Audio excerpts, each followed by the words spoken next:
Technical yang saya bisa paham, bisa bantu kalian. Saya mau jelasin topik-topiknya ngapain aja buat bahan pertimbangan kalian dan teman kalian ya. Jadi nanti udah, kayaknya mau ngincer ini nih gitu. Terus cara pilih topiknya gimana? Nanti di forum saya bakal share, enaknya di forum apa di sini nanti gitu ya. Saya bakal share link ke Excel ini. Link ke Excel ini dan saya set buat allow editing ya. Walaupun selnya bakal saya protect kecuali di nama lengkap, nomor WA, sama nama lengkap nomor WA teman yang kedua. Ya maksudnya teman kelompok ya.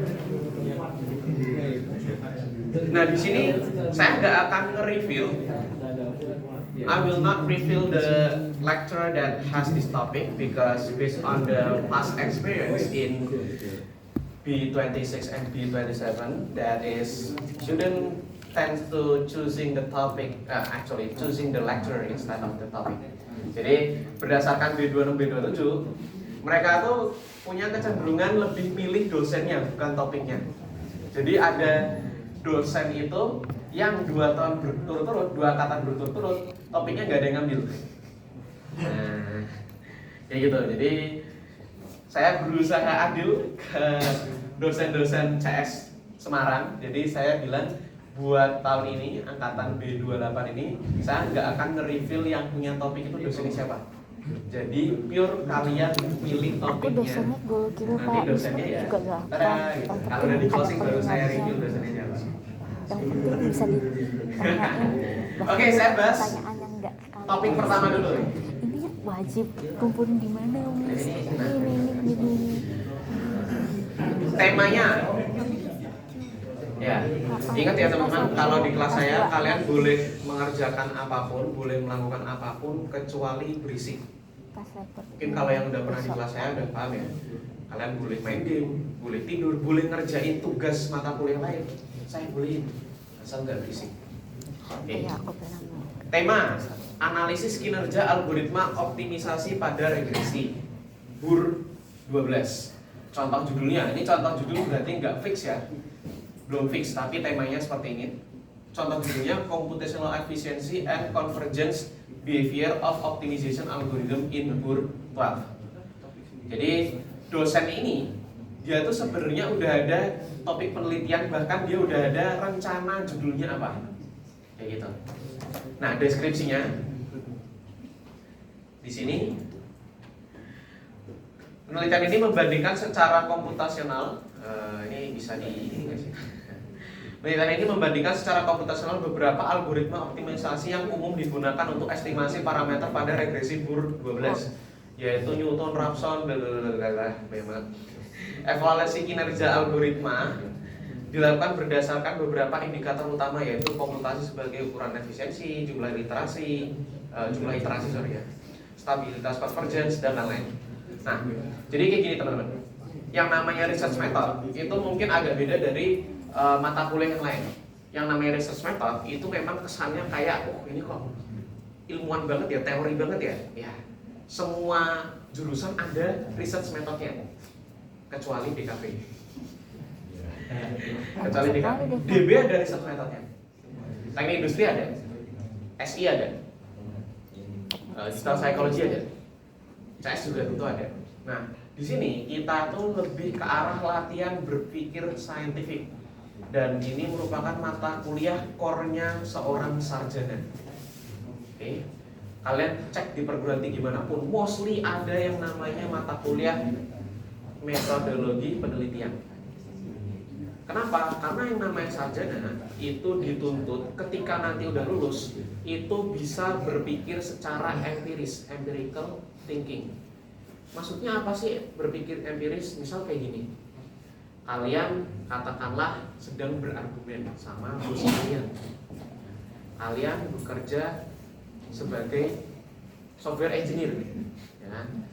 Bos kalian tiba-tiba ngide nih, ya. Let's say di industrinya tentang pendidikan lah, tentang binus, oke. Terus habis itu ngide kayak gini, gimana kalau semisal instead of selama ini kalau mahasiswa orang tua ada apa-apa harus datang ke binus support, kenapa nggak binus support itu kita bikin versi digitalnya untuk chatbot? dalam bentuk chatbot yang pakai API-nya LLM yang udah ada gitu. Ya kalau pakai API LLM yang udah terkenal gitu kan harusnya cukup reliable ya. Paling nanti kita cukup limitasi kemampuan LLM-nya, konteksnya tentang binus, dan kita kasih custom instruction. Ibaratnya kita kasih custom ya mungkin dalam tanda petik confidential information tentang binus itu seperti apa. Tapi ya itu tadi, dia nggak perlu tahu semua hal di luar binus, tapi dia harus tahu banyak hal tentang binus kayak gitu. Nah, habis itu bosnya nanya kayak gini, kok kamu milihnya kamu milihnya pakai API-nya LLM yang udah ada, kenapa nggak bikin sendiri aja? Itu kan lebih ngirit budget tahunan gitu. Nah, habis itu kamu bisa berargumen kayak gini, kalau semisal kita bikin dari awal itu kita perlu development budgetingnya itu sekian, butuh orang sekian, alokasi waktu per harinya pengerjaannya sekian, habis itu setup servernya, VPC dan lain-lain, itu kalau di deploy secara lokal itu butuh spek sekian, ya otomatis budgetnya bisa jadi lebih membengkak dibanding kita pakai API berbayar dari layanan yang udah ada, terus kita kasih custom instruction, custom knowledge. Ternyata itu lebih irit budget. Itu yang dinamakan berpikir secara empiris. Tahu dari mana kamu? Saya tahu dari, habis itu ngelampirin buktinya. Subscription, let's say API-nya ChatGPT berapa, API-nya Gemini berapa, API-nya Grok berapa, ya. API-nya Meta AI berapa, ya. Habis itu Cloud, apalah, you name it, ya.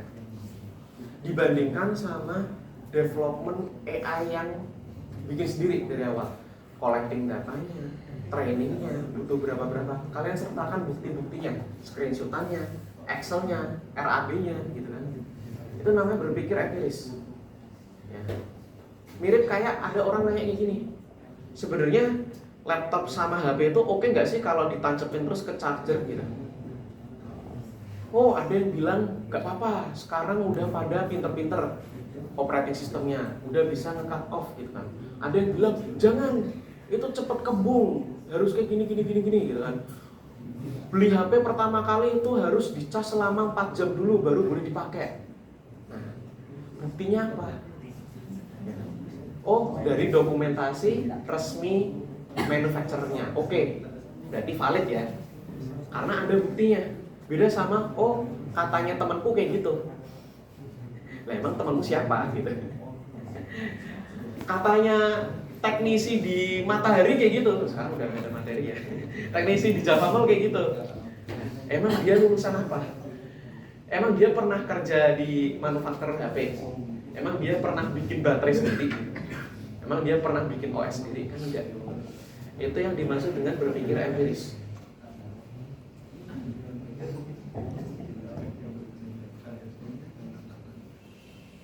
Oke, next. Yang kedua, kalau yang pertama itu lebih ke arah membandingkan algoritma optimisasi. Ya. Ini cukup mathematical banget. Ya. Habis itu yang kedua, topiknya tentang music computing. Nanti ada 2 music computing. Ini yang pertama. Deskripsinya, ya saya nggak akan nyebut ya. Ini dosennya siapa, walaupun saya tahu. Kalian bisa menerka-nerka sendiri. Analisis sinyal digital untuk evaluasi pengaruh efek audio terhadap kualitas rekaman vokal. Jadi kalian nggak bikin app ya, tapi kalian melakukan analisis. Ya, yang namanya riset itu seperti ini, bukan sekedar bikin, tapi lebih ke arah analisisnya. Ya. Jadi sinyal digital, kayak saya ngomong kayak gini tuh,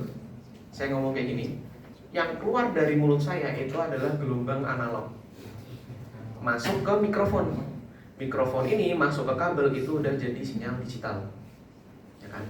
Udah jadi sinyal diskrit, udah nggak analog lagi, gitu. Nah, penelitiannya yang nomor 2 ini, analisis sinyal digital untuk evaluasi pengaruh efek audio terhadap kualitas rekaman vokal. Jadi dia itu pengen ukur ketika kita melakukan rekaman sama kita dengerin langsung suara orangnya, itu tuh seberapa pengaruh sih ibaratnya miss-nya atau suaranya itu seberapa beda sih gitu. Mungkin kita pernah nge-zoom sama orang, pernah teleponan sama orang, begitu ketemu langsung, suaranya kayak gini gitu.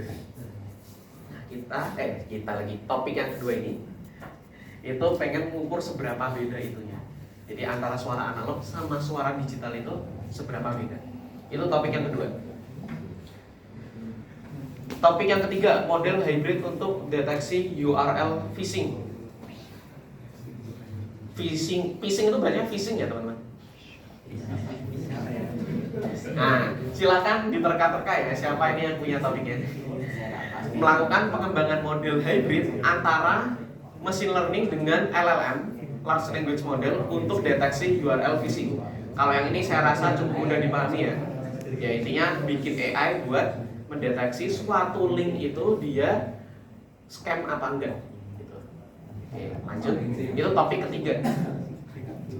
BTW total ada 21 topik. Kalian nanti ada 20 kelompok, berarti harusnya semua kebagian topik ya. Masalahnya kalian kebagian topik yang kalian pengen apa sih? Nomor 4 itu instance segmentation. Pengembangan model deep learning untuk mengidentifikasi dan menghitung jumlah bangunan melalui citra aerial atau satelit. Gampangnya gini. Jadi ada gambar dari satelit. Habis itu kita menghitung jumlah bangunan dalam satu gambar tersebut. Nah, gampangannya kayak gitu. Oke, itu topik yang nomor 4. Nomor 5, intelligent system topiknya. Deskripsinya, sistem cerdas pada aplikasi atau web. Ini malah ngapain nih deskripsi ini? Ya intinya mengintegrasikan fungsi AI yang memungkinkan sistem untuk belajar, beradaptasi, dan mengambil keputusan secara mandiri guna meningkatkan pengalaman pengguna. Berbeda dengan aplikasi statis, sistem ini bersifat dinamis karena mengolah data secara real time untuk memberikan respon yang personal. Saya aja sebenarnya nggak paham ini maksudnya apa ya. Ini dosen ngomong apa sih?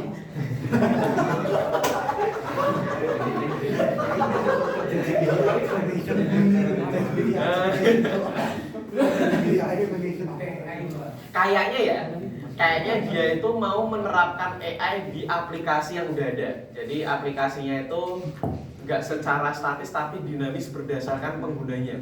Jadi nge-embed AI ke dalam suatu aplikasi web ya berarti. Aplikasi atau web? Web itu kan juga aplikasi ya. Intinya kayak gitu. Sepertinya seperti itu ya teman-teman. Oke, itu topik yang nomor 5. Nomor 7. Lumayan panjang ini deskripsinya ya. Topiknya tentang neurokognitif cost dan restorasi atensi pengguna. Bentar saya baca dulu. Ini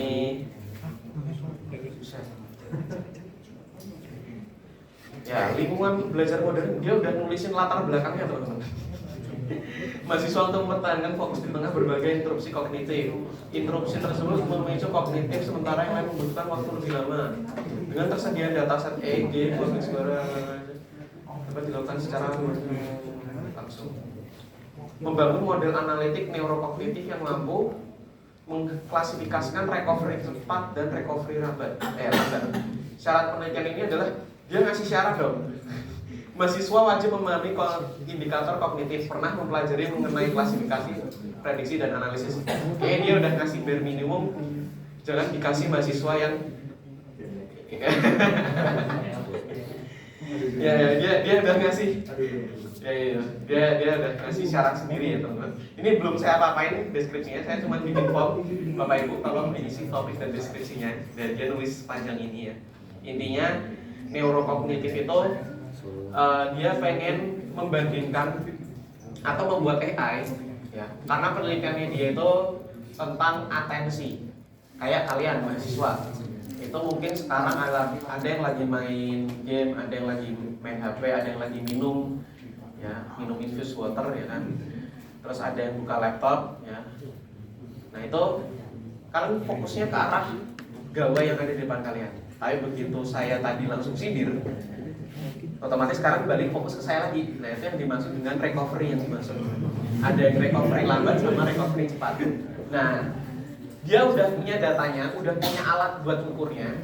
Dia butuh mahasiswa buat bikin AI mengklasifikasikan mana yang mahasiswanya itu cukup satset ya, begitu ditanya dosennya langsung kembali fokus lagi. Ada mungkin yang dolor dulu mungkin ya, kayak ngumpulin nyawa dulu gitu habis bengong atau kayak gimana. Nah intinya seperti itu. Ini topik yang ke-6. Topik yang Jadi kita kalau mau ke-7 itu adalah Hybrid Air Quality Index Tracker, Multi-Sensor Air Pollution Monitoring System with IoT and Telegram Bot. BTW AC yang sekarang itu udah nggak bisa kita otak-atik pakai HP Xiaomi ya. Jadi yang kalau tatit-tatit itu sebenarnya yang ngekontrol jarak jauh dari tim building management. Saya aja tadi waktu sampai di sini saya komplain kalau ruangannya kurang dingin. Kayak gitu. Nah, ini nggak tahu nih, dia lagi ngirit listrik apa gimana, nyala mati mulu. Oke. Kalau yang ini intinya adalah tentang Air Quality Index alias kualitas udara ya berarti ya. Kualitas udara ya. Jadi lebih ke arah IoT karena untuk monitoringnya disambungin ke botnya Telegram. Jadi nyambungin atau memonitoring Air Quality Index melalui bot Telegram. Oke, itu topik ke-7. Topik ke-8 Computer Vision. Alhamdulillah ini deskripsinya to the point ya. Melakukan deteksi objek dari gambar atau video. Ini malah dia nggak kasih tahu, oh udah ada ya, yang ini dosennya udah nge-booking ya. Udah nge-booking mahasiswa. Jadi udah di reserve ya. Tapi temennya masih kosong sih. Ya, temennya masih kosong. Baru 1 mahasiswa di reserve. Nah, habis itu yang computer vision itu dia nggak ngasih tahu datanya tentang apa ya, cuma ngasih tahu computer vision doang ya udah gitu aja. Habis itu ada yang kesehatan mental, melakukan prediksi kesehatan mental dari dataset yang ada. Udah gini doang sih. Ya nggak elaborate lebih lanjut. Oke lanjut, ini udah lanjut ke topik berikutnya. Ini sebenarnya ada mungkin kayak mirip-mirip kayak topik sebelumnya ya. Mungkin dosennya sama, topiknya beda, dosennya sama.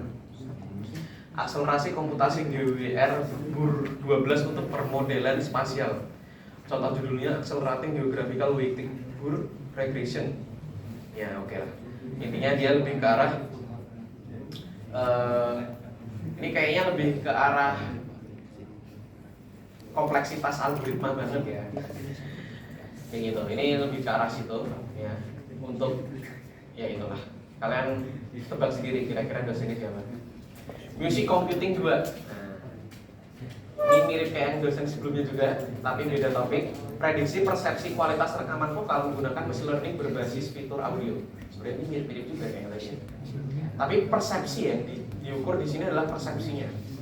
Nah, untuk lebih lanjutnya nanti ya boleh kalian pilih dulu, nanti diskusikan dengan dosen tersebut ya. Nomor 12. Topik ke-12, Cyber Security on Electric Vehicle Charging Station. Evaluasi kerentanan serangan cyber pada SPKLU di Indonesia. Penelitian ini lebih menekankan pada kombinasi multi dataset. Datasetnya udah ada dan analisisnya. Jadi dia udah punya datanya. Minta kalian buat menganalisis seberapa rentan sih sebenarnya SPKLU itu terhadap serangan cyber. Ini kayaknya udah kelihatan pola-polanya. Ini cyber security udah kayak yang sebelumnya. Dosennya siapa ya?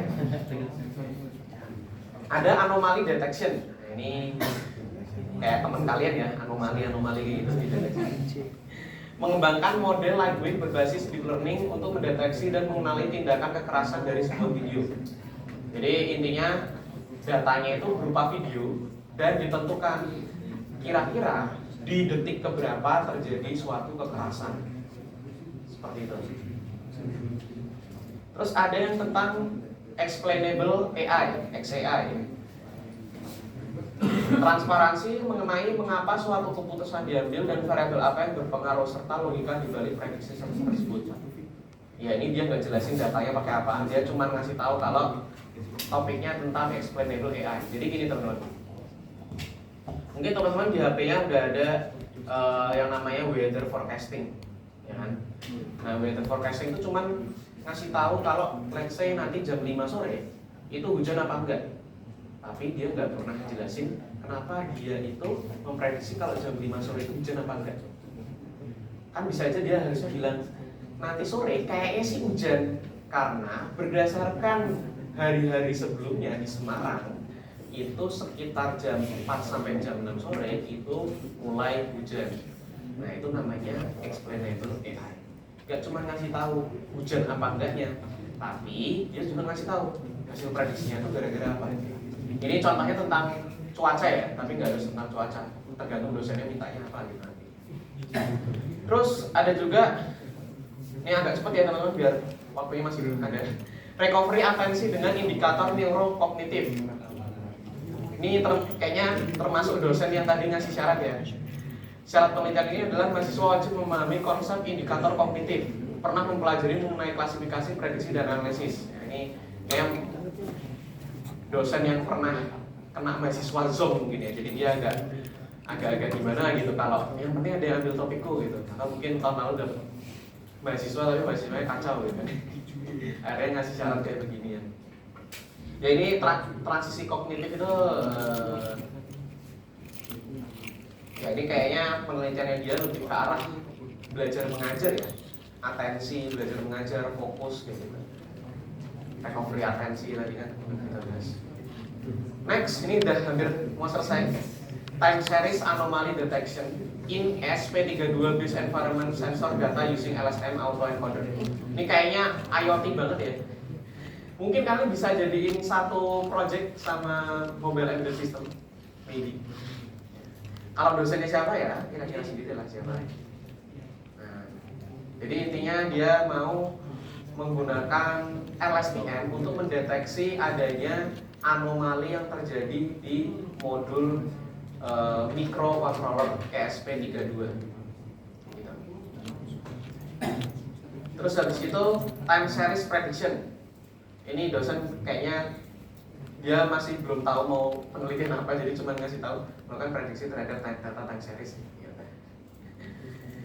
Terus habis itu ada NLP, melakukan komparasi model dengan dataset yang dirancang untuk RAG ya, Retrieval Augmented Generation. NLP itu kayak AI tapi lebih fokusnya ke teks. Jadi komparasi model untuk RAG. RAG itu mirip kayak tadi ya, mau bikin chatbot Binu Support. Nah, saya mau pakai API-nya si Gemini. Nah, itu yang dimaksud dengan Retrieval Augmented Generation. Itu yang dimaksud dengan RAG. Terus yang dua ini sebenarnya dosennya nyusul ngirimin topiknya, makanya nggak sempet saya sebar. Jadi ngumpul semua ini dua terakhir itu dosen yang sama. Topiknya tentang software engineering. Yang pertama, membuat aplikasi prediksi harga saham berbasis web. Model ML-nya udah disediakan dosennya. Mahasiswa fokus ke deployment menggunakan Python Flask. Ya. Kemudian yang kedua itu membuat aplikasi prediksi emosi pengguna berbasis suara. Model ML-nya udah disediain sama dosennya. Mahasiswa fokus ke deployment menggunakan Python Flask.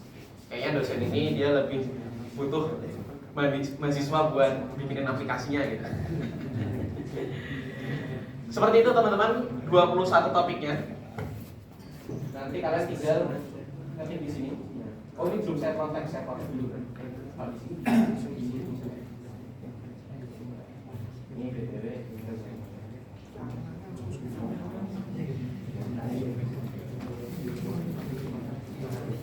Oh masih bisa diedit loh. Ya berarti saya kontak dulu ya.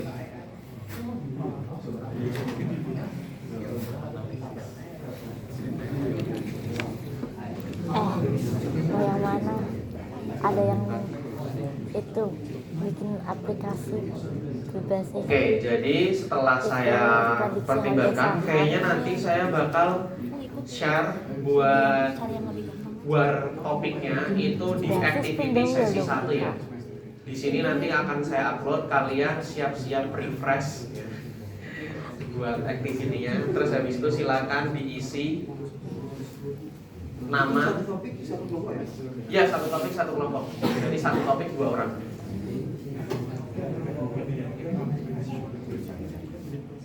Ini juga BTW bisa kalau ada sih tipe belum menimpa silakan diselesaikan secara yang game keluarga. and development yang Jangan pukul-pukulan. kemarin kita bikin Roblox-nya aja ya. kita itu. Jadi Terus aku SMP pernah ikut ekskul game design. Masalahnya aku kadang aku masih jadi aku kalau ngoding gitu, tapi kalau emang ada yang misalnya minta aja gitu. Jadi maksudnya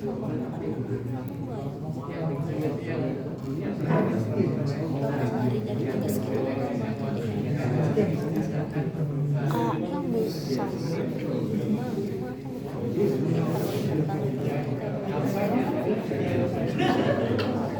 Itu apa? Kita tudikan, kita disuruhnya bikin tudikan. Silakan bisa diisi.